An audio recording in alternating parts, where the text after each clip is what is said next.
There are shows out there that just don't get the respect that they deserve. Maybe they already had their shine, or maybe they just get overlooked. But today, I'm fixing it. I'm starting a new series dedicated to giving flowers to the peak fiction you probably never heard of or haven't seen in a while. So let's get into it. Alright, first up, Is This a Zombie? Not counting shows I watched on like Toonami and 4Kids, this is one of the first anime I watched when I started to realize what anime was back in like 2012. Not including Dragon Ball, this was deadass my favorite show for years. The show's a solid 7 out of 10, but to me it's peak. She is very gorgeous to me! So let me break it down for you. Ayumu was a regular high school kid, emphasis on the was, because he gets put on a t-shirt, stabbed, dead. Well, that's what was about to happen until a necromancer who lives in his crib and communicates through only writing notes brings him back to life. No need for the Dragon Balls. The only downside is that Ayumu is now a zombie. He still goes to school, he can heal from crazy injuries, and he can't go out into the sun without getting cooked. So his situation's already wild, frame 1, before the show even gets going. And then when it does, all shit hits the fan. Because one day, Ayumu runs into a magical girl with a chainsaw fighting a monster inside a graveyard. And through a series of unfortunate events, he accidentally absorbs her powers, which means now he is the magical girl. Hey yo, what the fuck? It's wild, but he makes it work. He be applying belt in this mode. And through some more tomfoolery, he also ends up living with her and a vampire ninja that wants to be the necromancer's servant, but can't because Ayumu is already. So she decides to become his servant, but do nothing that a servant would do. He also becomes friends with another vampire ninja that actively just wants his cheeks. What did he say? This show is completely unhinged, and I mean that as the absolute highest compliment a person can give. Is This a Zombie? Is ecchi and harem, which is a turnoff to some people, which is understandable, but I would say that the show handles the genres pretty well, and it doesn't end up feeling mediocre like a lot of other shows with these same genres attached to them. You could completely disregard the harem aspect, since the show barely focuses on it itself. You could sum up this show as watchable and entertaining dumb fun. But to me, the characters are all very enjoyable and well done. Specifically, you, the necromancer. She's what you would call a kudere. Take a look at the dairy type chart if you need to understand what I just said. She does the whole quiet girl trope because whatever she says becomes reality. She spoke and revived Ayumu, spams the word die, and nearly kills someone with multiple lives. But the drawback is that she takes damage whenever she activates her powers. When she heals someone, the damage they took goes to her. If she's killing someone, she feels it as well. So yeah, it makes perfect sense why she isn't speaking. There's even a moment when Ayumu takes her powers, and he spoke for a moment and then felt true pain. I could talk some more about you, but I don't want to spoil too much. And it's not just her, the entire cast is enjoyable, and because of them there's hardly ever a dull moment. I recognize that not everyone will like this show, and that honestly it's not that great, but I love this show, and since I watched the show I've been praying for another season. I doubt it will ever happen, but a man could dream. The anime hasn't even covered half of the light novel, which has 19 volumes. Shit, season 2 didn't even show the climax of volume 7. Like, how does Rent a Girlfriend get a 5th season when actual Peak is just trash? Know your fucking place, trash. There are plenty of other anime I would consider better and more deserving of adaptation over Is This a Zombie? But personally, I need it! not to the same extent, but I feel the same way about One Outs. Now I have to see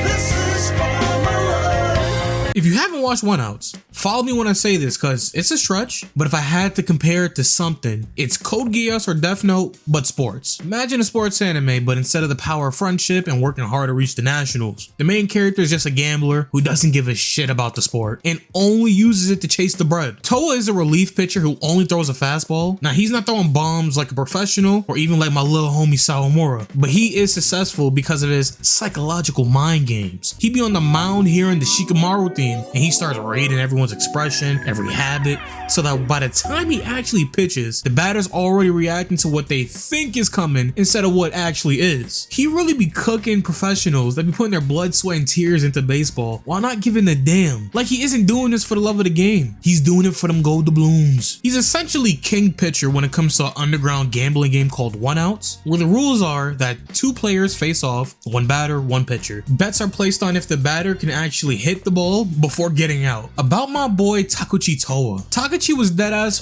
499-0 in 1 outs until Kojima, not my GOAT, this guy, the best hitter on the Lycaons, pulls a Brock Lesnar and ends his streak. But game recognized game because Kojima knew Takuchi might not be the best pitcher physically, but his mind games make him a demon. So after ending his streak, he convinces Takuchi to join the Lycaons, and he does agree, but on one condition: he wants his own contract. And of course, this is not your regular everyday contract.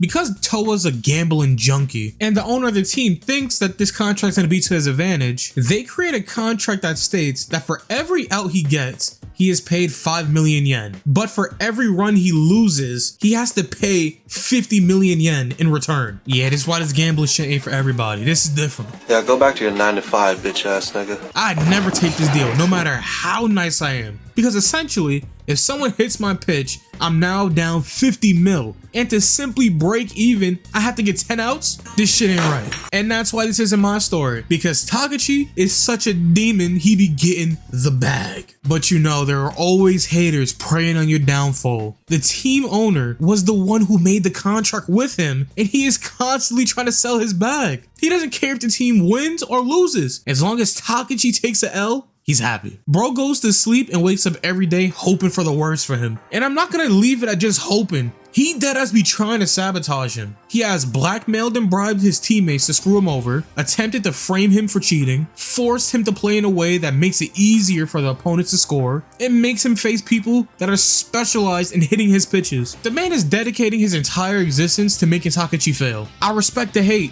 but this is crazy. And through all of this, Takuchi be spotting the tomfoolery and still running off with the bag. He's really just that guy. Watching him weave through the whole ass manager schemes is entertaining even if you've never cared about baseball a day of your life. This was a great watch. The manga has already ended, so I'd love to see it get fully adapted. If you haven't watched 1 Outs, I suggest giving it a shot. You'll understand within the first episode exactly why this one needs to be finished. Which I can't say the same thing for Radiant. I know I'm starting off on a sour note here, but let me explain. When I first started watching Radiant, I thought it was mid and was just going through it because I was enjoying the main cast for the most part. But when the anime got to the Rumble Town arc, I was locked in.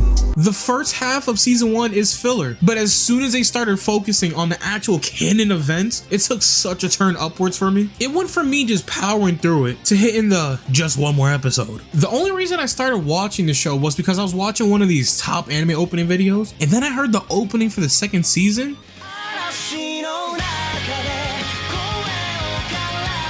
And then I seen this character pop up, and then I knew I had to watch it. No lie, watching these top anime opening videos is an unpatched method to find new shows to watch. It hasn't failed me. Actually, that's cap. Looking at you, Divine Gate and Kakoku. But I'm putting the cart before the ground dragon here. Shut your lame ass up, man. Let me actually introduce the show. Radiant follows the story of a young sorcerer named Seth. And in this world, sorcerers are able to harness a magical energy called Fantasia to use spells. Sorcerers are born from surviving contact with a nemesis, which are creatures that fall from the sky and corrupt everything they touch. They'll affect the entire area around them and give any human that lives the encounter the power to combat them, which doesn't sound too bad because now you have a gift that makes you the only line of defense against the biggest threat in the world. You'd think that come with some respect, some appreciation from the world, right? See, when a survivor survives contact with the nemesis, they get infected and start developing physical marks on their body that show that they have been infected. So of course, instead of being celebrated as people that can help defend against the nemesis, they are feared and prosecuted. They have an entire organization meant to control